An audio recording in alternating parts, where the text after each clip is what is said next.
신명기 5장 8절에서 10절까지의 말씀입니다.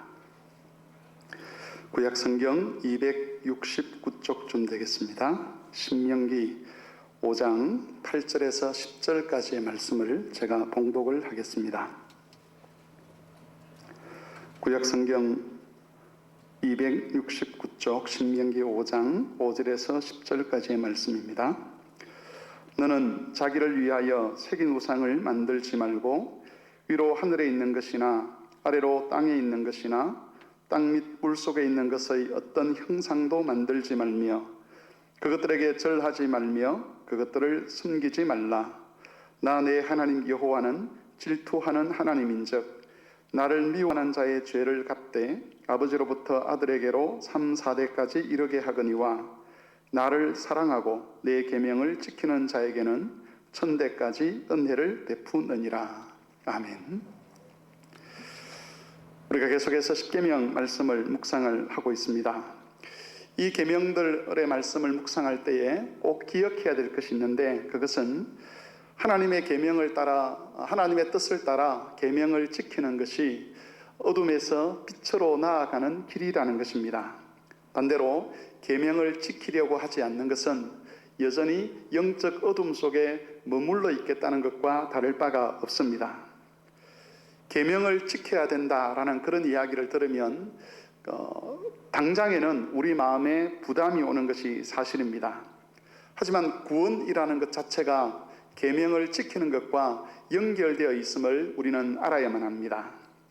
하나님은 우리가 계명을 지켜 거룩한 백성이 되도록 하기 위하여 예수님을 이 땅에 보내셨고 우리를 위하여 십자가에 죽도록 하셨습니다.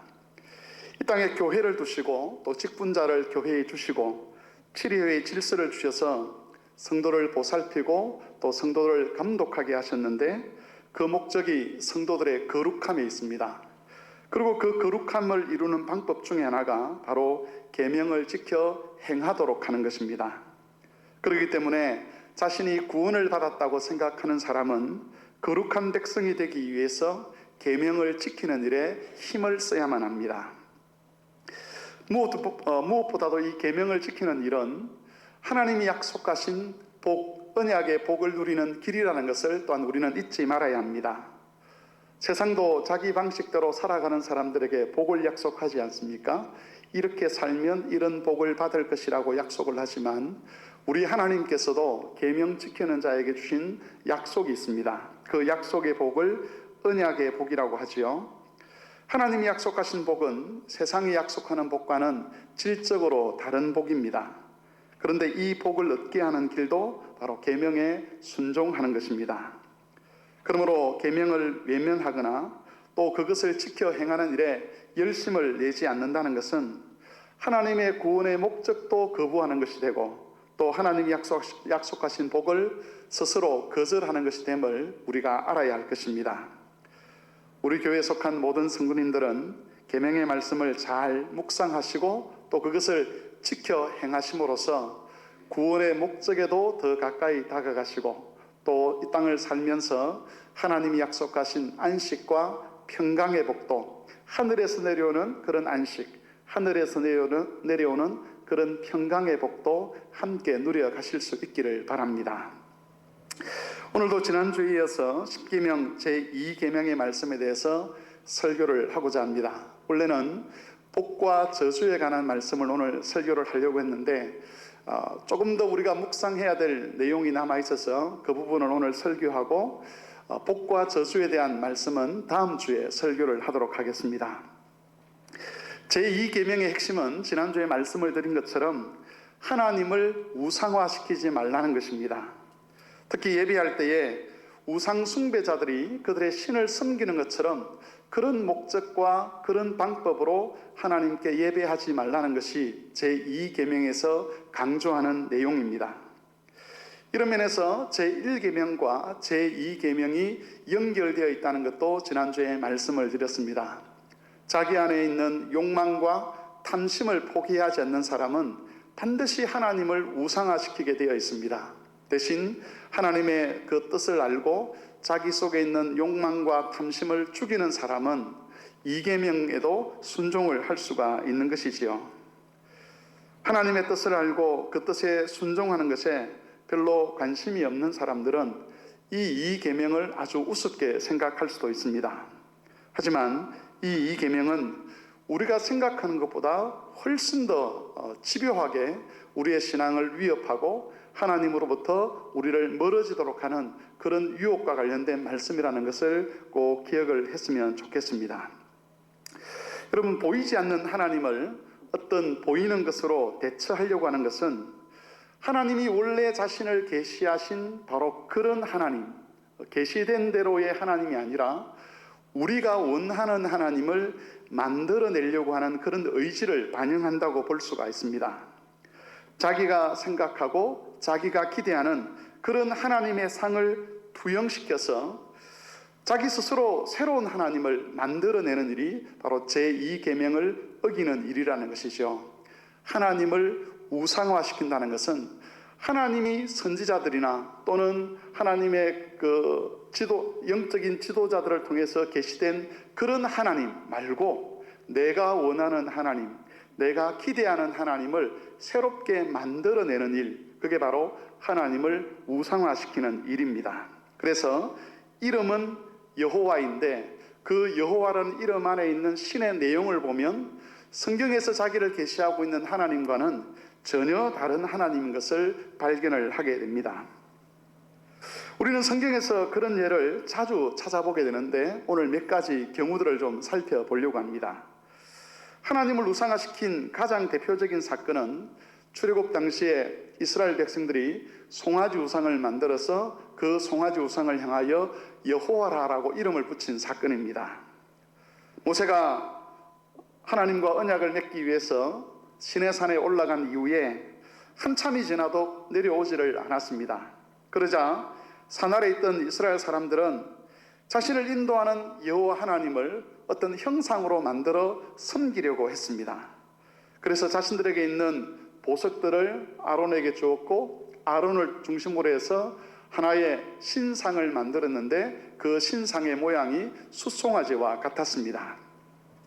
이런 질문을 해볼 수 있죠. 왜 하필 신상을 만들었는데 숫송아지 형상으로 신상을 만들었을까? 이건 그 사람들이 애굽에서 배운 것이 있기 때문에 그렇습니다.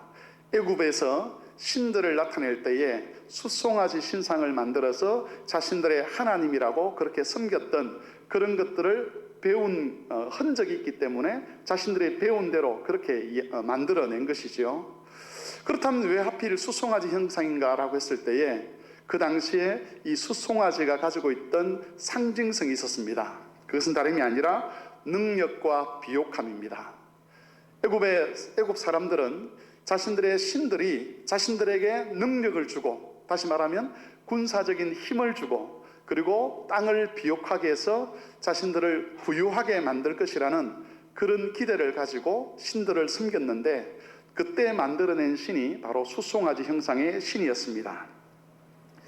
우리는 이것을 통해서 출애굽한 이스라엘 백성들이 하나님이라는 존재에 대해서 어떤 기대를 하고 있었는지를 알 수가 있습니다.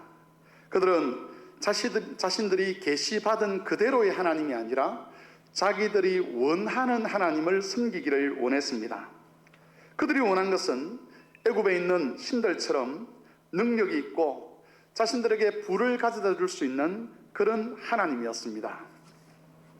나중에 모세가 산에서 내려와서 이 장면을 보고 하나님께로부터 받은 그 십계명 두 돌판을 땅에 던져서 깨트려 버립니다. 이것은 이스라엘의 죄악 때문에 하나님과의 언약이 파기되었음을 나타내는 행동이었습니다. 사람들이 자기들이 기대하는 방식으로 하나님을 만들어내려고 하면 하나님과의 언약이 파괴된다는 것을 이 장면을 통해서 모세는 우리에게 가르쳐 주고 있습니다. 또 다른 경우가 있습니다. 바로 구약시대 때 이스라엘 백성들이 산당에서 제사를 드린 일입니다. 이 산당 제사는 이스라엘 역사에 있어서 가장 큰 문제를 일으켰던 신앙 형태였습니다. 솔로몬 성전이 건축된 이후에 하나님은 이스라엘 모든 백성들이 바로 이 성전에서, 예루살렘 성전에서 하나님께 예배를 드려야 된다라고 말씀을 하셨습니다. 그런데도 불구하고 이스라엘 백성들은 성전에서 하나님께 예배하는 것과 아울러서 산당에서 예배하는 것을 중단하지를 않았습니다. 이 산당 제사가 문제가 된 것은 이 제단에서 섬기는 하나님은 자신을 계시하신 하나님과 전혀 다른 하나님이었기 때문입니다. 산당 제사를 고집했던 사람들은 자신들이 기대하는 하나님의 모습을 거기에 투영을 시켰습니다. 그들은 하나님의 말씀을 무시했습니다. 선지자들의 가르침도 거절했습니다. 자신들이 스스로 상상한 그 신의 모습을 하나님이라고 그렇게 우기면서 그 하나님에게 열심히 제사를 드렸고 그런 하나님으로부터 복을 얻기를 원했습니다. 문제는 거기서 그치지 않았다는 것이 더 큰 문제입니다. 산당 제사를 통해서 잘못 형성된 그 신앙은 성전 제사에도 영향을 미쳤습니다. 사람들은 성전에서 제사장들이 하나님의 말씀을 따라 가르치려고 하면 그런 가르침을 잘 들으려고 하지 않았습니다. 바른 말씀이 증거되는 것에 거부감을 가진 사람들이 자신의 입맛에 맞는 또 자신들이 기대하는 방식의 가르침을 들으려고 했습니다. 이런 모습은 지금이나 그때나 다를 바가 없는 것이지요. 이런 요구들 때문에 거짓 선생들, 거짓 선지자들이 일어나게 되었습니다. 그리고 그런 선지자들이 힘을 얻으면서 성전 제사도 타락을 하게 되는 것이죠. 나아가서 나라를 다스리는 왕들은 백성의 민심을 잃지 않기 위해서 그런 산당 제사를 지지하게 되고 나중에는 이스라엘 전체가 타락을 해서 하나님의 심판을 받는 일이 일어나게 되는 것입니다. 그럴 때에 율법을 따라서 하나님의 말씀을 따라서 바르게 하나님을 설교하고 바른 하나님의 뜻을 증거하는 그런 제사장들이나 선지자들은 백성들로부터 미움을 받았고 점점 그런 외침들은 그 소리가 줄어들 수밖에 없었습니다.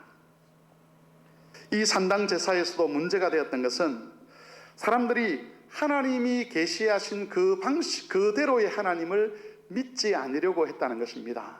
그런 하나님의 요구는 너무 지나쳐 그렇게 말씀을 순종하려고 하면 너무 힘이 들어 그런 계명을 지키려고 하면 우리 삶이 너무 위축이 돼.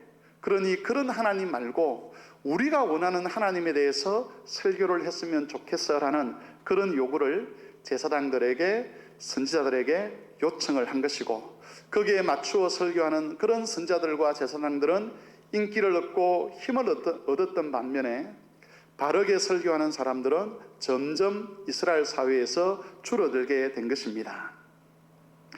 여러분, 이런 일은 구약시대만 있는 것이 아닙니다. 좋지 않는 내용을 계속 살펴서 우리 마음에 부담이 되지만 이런 것이 얼마나 뿌리 깊은 문제인가를 확인하기 위해서 우리가 좀 부정적인 이야기를 좀 더 살펴보도록 하겠습니다. 성경을 한 곳 같이 한번 찾아보겠습니다. 디모데후서 4장 1절에서 5절까지의 말씀 같이 한번 찾아보도록 하겠습니다. 신약성경 346쪽입니다. 디모데후서 4장 1절에서 5절까지 말씀은 꼭 표시를 해두고 우리가 늘 경계로 삼는 말씀으로 여겼으면 좋겠습니다. 신약성경 346쪽 디모데후서 4장 1절에서 5절까지 말씀을 우리 같이 한번 합독을 하도록 하겠습니다. 성경을 찾기 어려우신 분은 화면을 보시면서 읽으셔도 되겠습니다. 다 같이 읽겠습니다. 시작.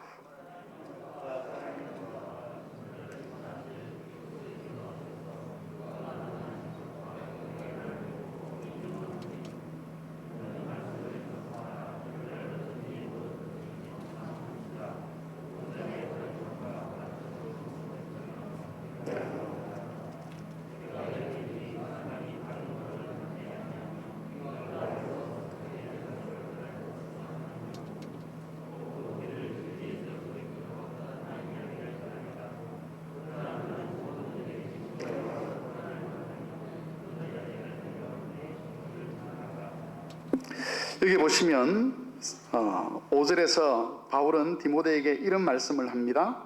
너는 모든 일에 신중하여 고난을 받으며 전도자의 일을 하며 내 직무를 다하라. 이 전도자의 일이라는 이 표현은 전도자라는 말보다 설교자라는 말로, 설교자라는 단어로 번역을 하는 것이 본문의 문맥에 더 맞습니다. 그래서 그러나 너는 모든 일에 신중하여 고난을 받으며 설교자의 일을 하며 내 직무를 다하라. 바울은 디모데가 고난을 받을 것이다 라고 이야기를 합니다. 고난을 받으라고 이야기를 하죠.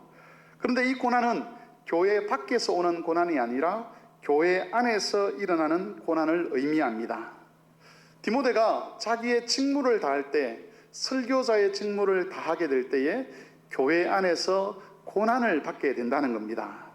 왜 여러분 설교를 하는데 교회 안에서 고난이 일어나겠습니까? 고난이라는 것은 박해를 말하죠. 핍박을 말합니다. 하나님 말씀을 교회 안에서 설교할 때에 디모데가 감당해야 될, 기대해야 될 또는 각오해야 될 일이 뭐냐? 넌 아마 박해를 받을 것이다. 네가 어려움에 직면할 것이다. 사람들이 너를 좋아하지 않을 것이다. 그 이야기를 하고 있습니다.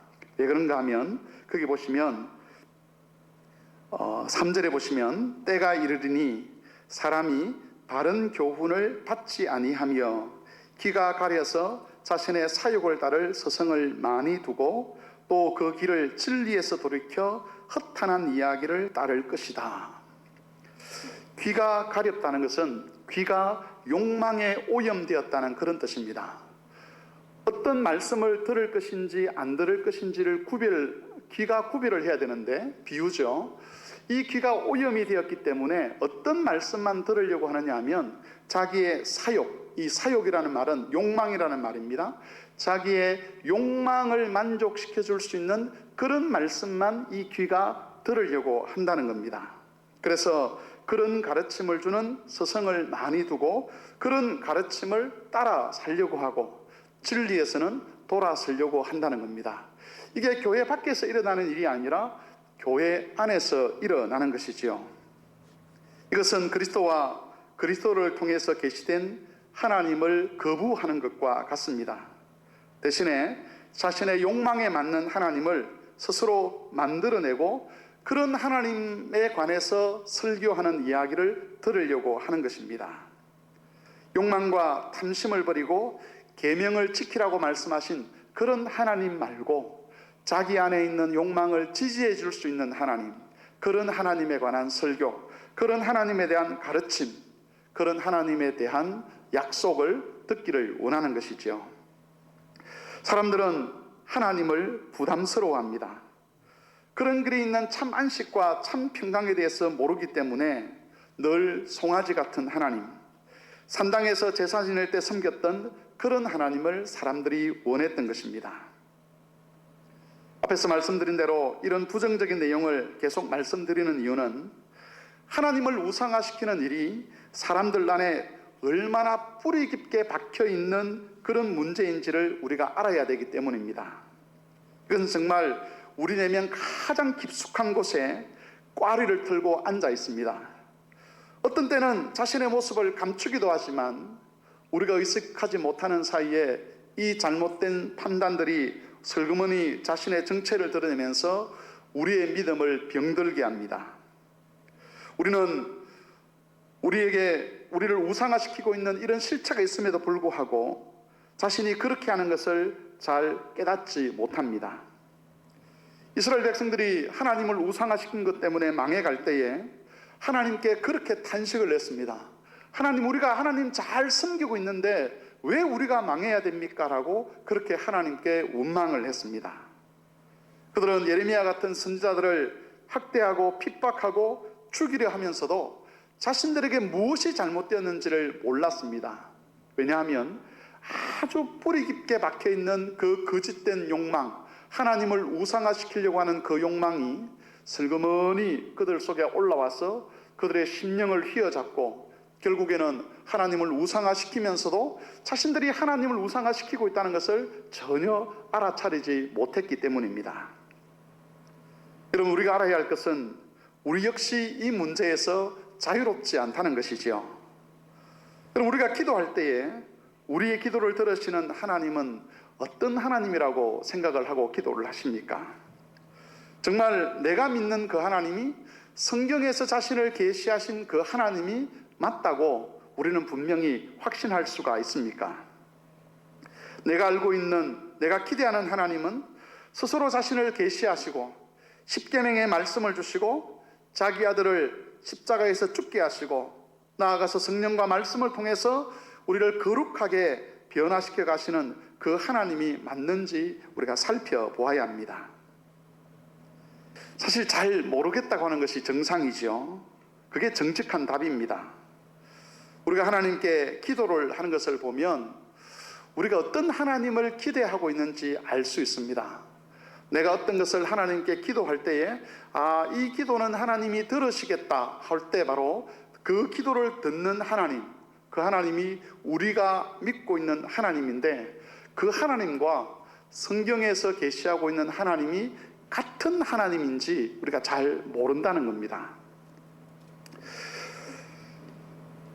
성경에서 하나님께서 자신을 계시하셨음에도 불구하고 우리가 성경을 잘 모르기 때문에 하나님을 오해하는 경우가 많고 그래서 스스로 하나님을 만들어내려고 하는 것이죠.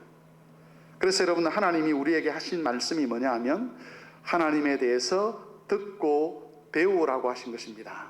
우리가 계명을 살펴볼 때에 십계명 설교를 할 때에 제일 첫 시간에 말씀드렸던 것을 기억하고 계시는지 모르겠습니다. 단순히 들으라라고 말씀하신 것이 아니라 듣고 배우라라고 말씀하셨습니다. 왜냐하면 우리는 본성적으로 하나님에 관한 지식을 가지고 있지 않기 때문에 그런 것이고 우리 안에 자리 잡고 있는 하나님께 대한 기대는 하나님에 대한 상이라고 하는 것은 원래 타락한 인간의 본성이 만들어낸 하나님이기 때문에 그 하나님과 성경의 하나님이 같지 않기 때문에 그렇습니다. 듣고 배우지 않으면 우리 스스로 하나님을 만들어내게 됩니다. 앞에서 말씀드린 대로 이것은 우리 모두에게 깊이 뿌리 박혀 있는 악한 모습들입니다. 저도 그렇고 여러분도 그렇고 지금 이 시대의 성도들뿐만 아니라 과거에도 그랬고 미래에도 역시 그러할 것입니다. 그래서 여러분, 부지런히 배우지 않으면, 그래서 하나님을 알아가지 않게 되면 결국 우리도 송아지 우상과 같은 그런 우상을 만들게 되고 그런 우상을 하나님이라고 예배하게 될 것입니다. 여러분, 제2계명에 첨가된 말씀에 보면 이 2계명에 대한 태도가 사람을 두 종류로 나눈다는 것을 알 수가 있습니다. 하나님이 말씀하시는 이 구분을 보면 왜 우리가 애써 배워야 하는지를 알 수가 있습니다. 그리고 배우지 않고 스스로 하나님을 만들어내는 것이 얼마나 심각한 것인지도 알 수가 있습니다. 먼저 신명기 5장 8절 9절 말씀을 같이 한번 읽어보도록 하겠습니다. 신명기 말씀으로 다시 돌아와서 5장 8절 9절 말씀 다 같이 한번 합독을 하겠습니다. 시작.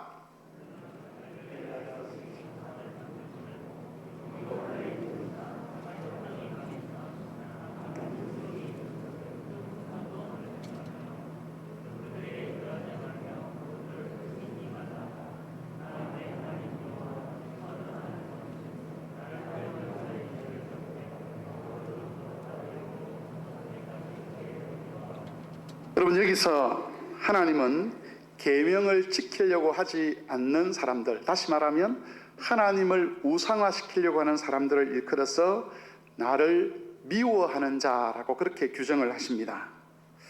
하나님은 자신이 계시한 대로 하나님을 믿지 아니하고 인간의 뜻을 따라서, 인간의 기대를 따라서 하나님을 조작하는 사람은 하나님을 미워하는 사람이라고 선언을 하십니다. 여러분, 이 말을 이해를 하시겠습니까? 사람이 하나님을 조작한다는 것은, 다시 말하면 하나님, 계시된 하나님 그대로는 내가 못 믿겠다는 것이지요. 미워한다는 것은 정오하고 가정히 여긴다는 뜻입니다. 다른 말로 표현하면 계시된 하나님, 그런 하나님이라면 나는 믿지 않겠다, 그런 태도가 바로 하나님을 미워하는 태도입니다. 제가 한때 우리 교회에서 설교를 할 때에 어떤 분이 그런 말씀을 하셨습니다. 그럼 목사님, 지금까지 내가 섬겨온 하나님은 뭐예요? 만일 그런 하나님이라면 나는 그런 하나님을 믿을 수가 없을 것 같아요. 이게 하나님을 미워하는 겁니다. 성경에서 자기를 계시하신 그 하나님, 그대로의 하나님이 아니라 내가 만들어낸 하나님을 섬기고 싶은 인간의 욕망, 그것은 원래의 하나님을 미워하기 때문에 생기는 감정입니다. 사람이 하나님이 스스로 계시한 모습에 관심이 없고 자기가 기대한 방식으로 하나님을 만들려고 하는 것, 바로 그 안에 원래의 하나님을 정오하고 미워하는 마음이 있기 때문에 그렇습니다. 이것은 어느 악한 한 사람의 이야기가 아닙니다. 앞에서 말씀드린 것처럼 우리 모두의 이야기죠. 우리 안에 다 그런 마음이 도사리고 있습니다. 하나님은 우리가 완전히 하나님의 형상으로 회복되기 전까지는 그런 악한 마음에 의해서 유혹을 받을 것이라는 것을 알고 계셨습니다. 구원을 얻었지만 아직까지 완전히 하나님의 형상으로 회복되지 않았기 때문에 우리 안에 하나님을 미워하는 마음이 있다는 것을 하나님이 아신다는 것이죠.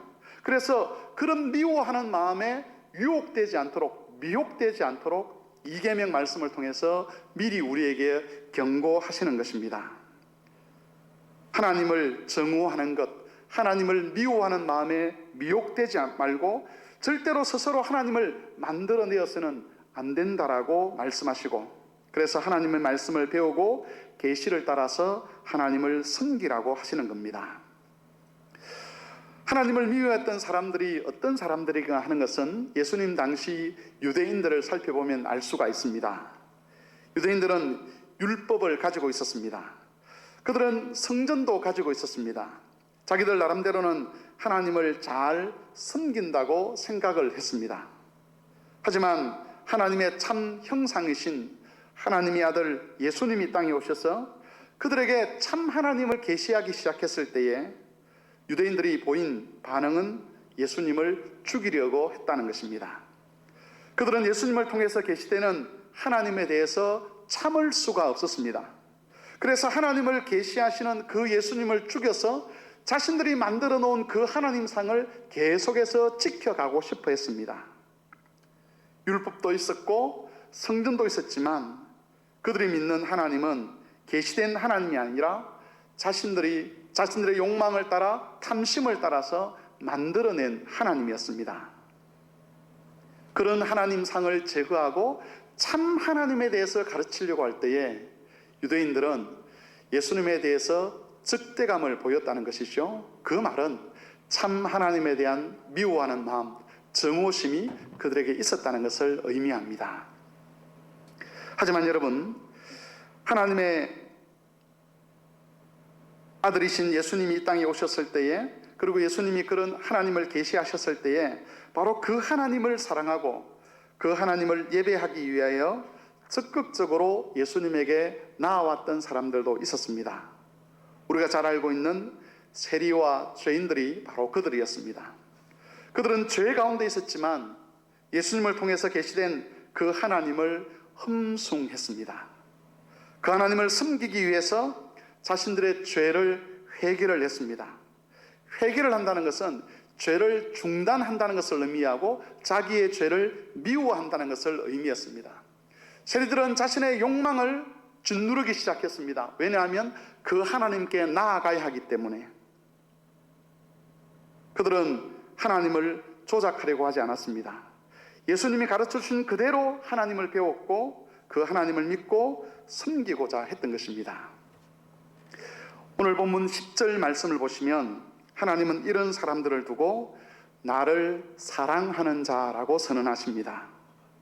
10계명, 2계명에 의해서 사람이 두 종류로 나누어진다고 말씀을 드렸죠. 하나님을 미워하는 자가 있는 반면에 또 다른 편에 하나님을 사랑하는 자가 있습니다. 하나님은 이 사람들이 계명을 지키는 이유를 분명하게 말씀하십니다. 나를 사랑하고 내 계명을 지키는 자, 제2계명을 지킬 수 있는 사람, 다시 말해서 하나님을 조작하지 아니하고 계시하신 하나님을 그대로 믿고 예배할 수 있는 사람은 어떤 사람이냐? 하나님을 사랑하는 사람입니다. 사랑이 계명을 지키는 힘이 되는 것이지요. 오늘 설교 제목입니다. 사랑이 계명을 지키는 힘이 됩니다. 반대로 어떤 사람이 하나님을 조작합니까? 종교심은 있지만 하나님을 사랑하지 못하는 사람은 하나님을 조작하게 됩니다. 그렇다면 여러분, 어떤 사람이 하나님을 사랑하는 사람이 되겠습니까? 종교개혁자였던 칼빈 선생님은 십계명 강해를 하면서 하나님을 사랑할 수 있는 사람은 하나님의 선하심을 맛보아 아는 사람이라고 그렇게 규정을 했습니다. 하나님이 예비하신 구원이 무엇인지를 정확하게 깨달은 사람, 그 구원의 은혜를 정확하게 누린 사람, 그 사람은 하나님을 사랑하게 된다는 것이죠. 단순히 하나님께 자신의 욕망과 욕심을 투영해서 그런 하나님이 자기에게 복을 줄 거라고 기대하는 사람이 아니라, 정말 내가 죄인이구나, 나는 하나님 앞에 심판받을 수밖에 없는 인생이었구나, 그런데 하나님께서 자기 독생자를 보내어서 나를 죄에서 구원하시고 영생을 주셨구나, 이 세상에 이보다 더 큰 복이 어디 있느냐, 내가 하나님의 자녀가 되고 영생의 사람이 되고 천국의 사람이 되었다는 것, 이것보다 더 큰 은혜가 어디 있느냐라고 깨달음을 가진 사람, 그리고 그 구원의 은혜를 직접 누리며 감사하는 사람, 그 사람이 바로 하나님을 사랑하게 된다는 것이죠. 이 세상 어떤 것으로도 우리가 선물 받을 수 없는 그 영생이라는 것을 하나님께로부터 받았다는 것을 아는 사람, 그래서 자기 안에 있는 것이 이 세상의 어떤 돈이나 권력이나 명예보다 귀한 것임을 아는 사람, 비록 이 땅에서는 다 잃어버린다 할지라도 이 영생 하나 때문에 감사할 수 있는 사람, 그 사람이 바로 하나님을 사랑하는 사람이라고 그렇게 성경은 규정을 하고 있습니다. 여러분, 앞에서 말씀드린 대로 예수님 당시의 세리와 죄인들이 바로 그런 사람들이었습니다. 그들은 예수님이 계시하신 하나님을 그대로 받아들이고 그대로 믿었습니다. 여러분, 그들 안에도 하나님을 조작하고 싶은 욕망이 있었을 겁니다.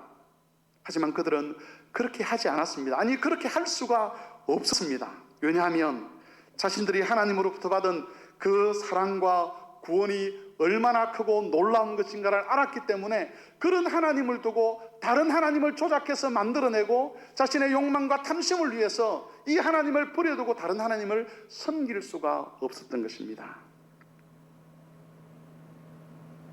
그래서 그들은 하나님을 조작하고 싶은 그런 죄의 끈질긴 유혹에도 불구하고 끝까지 예수님께서 계시하시고 예수님께서 가르치셨던 그 하나님을 믿고 섬기려 했던 것입니다.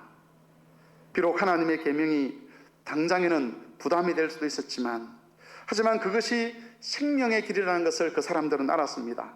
그 계명이 자신들을 어둠에서 빛으로 인도하는 생명의 말씀인 것을 알았습니다. 이처럼 우리로 하여금 계명을 순종하도록 하는 것, 그것은 하나님을 향한 사랑에서 오는 힘입니다. 구원을 깨닫고 누리는 것에서 오는 하나님을 향한 사랑이 계명을 지키는 힘이 되는 것입니다. 다음 주에도 살펴보겠지만 하나님은 이런 사람들에게는 천대까지 이르는 은혜를 약속하셨습니다. 이 말씀은 이런 사람을 하나님이 얼마나 귀히 여기시는지를 우리에게 가르쳐주고 있습니다. 우리 성막교회 모든 성도들에게도 이런 사랑이 있었으면 좋겠습니다. 하나님의 구원을 온전히 깨닫고 누림으로써 욕망과 탐심을 따라 하나님을 조작하려고 하는 이런 유혹들을 떨쳐내는, 그래서 성경을 통해 계시하시는 그 하나님을 배우고 그 하나님을 온전히 예배하는 그런 성도들이 되셔서 하나님이 약속하신 천대까지 이르는 그런 은혜를 저와 여러분이 함께 누려갔으면 좋겠습니다. 말씀을 정리합니다. 여러분, 저와 여러분은 죄인으로 이 땅에 태어났습니다. 그렇기 때문에 우리 안에는 하나님을 조작하고자 하는, 다른 말로 하나님을 우상화시키고 싶은 그런 욕망들이 있습니다. 이 욕망은 아주 집요합니다. 구약시대를 걸쳐서 신약시대에 이르기까지, 그리고 지금 현재에도 이 욕망이 성도들의 마음을 미혹하고 있다는 것을 알아야 합니다. 이 욕망을 이길 수 있는 유일한 길은 하나님을 사랑하는 겁니다.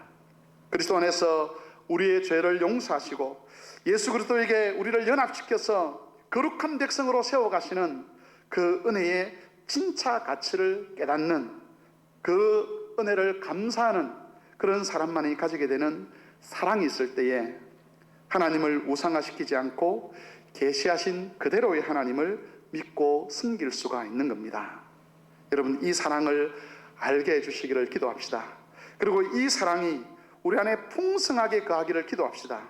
그리하여 천대까지 임하는 하나님의 은혜의 약속에 함께 모든 성도들이 참여하기를 기도하며 그 말씀에 순종하는 그런 성도들이 되시기를 바랍니다. 주의 말씀을 기억하며 같이 기도하겠습니다.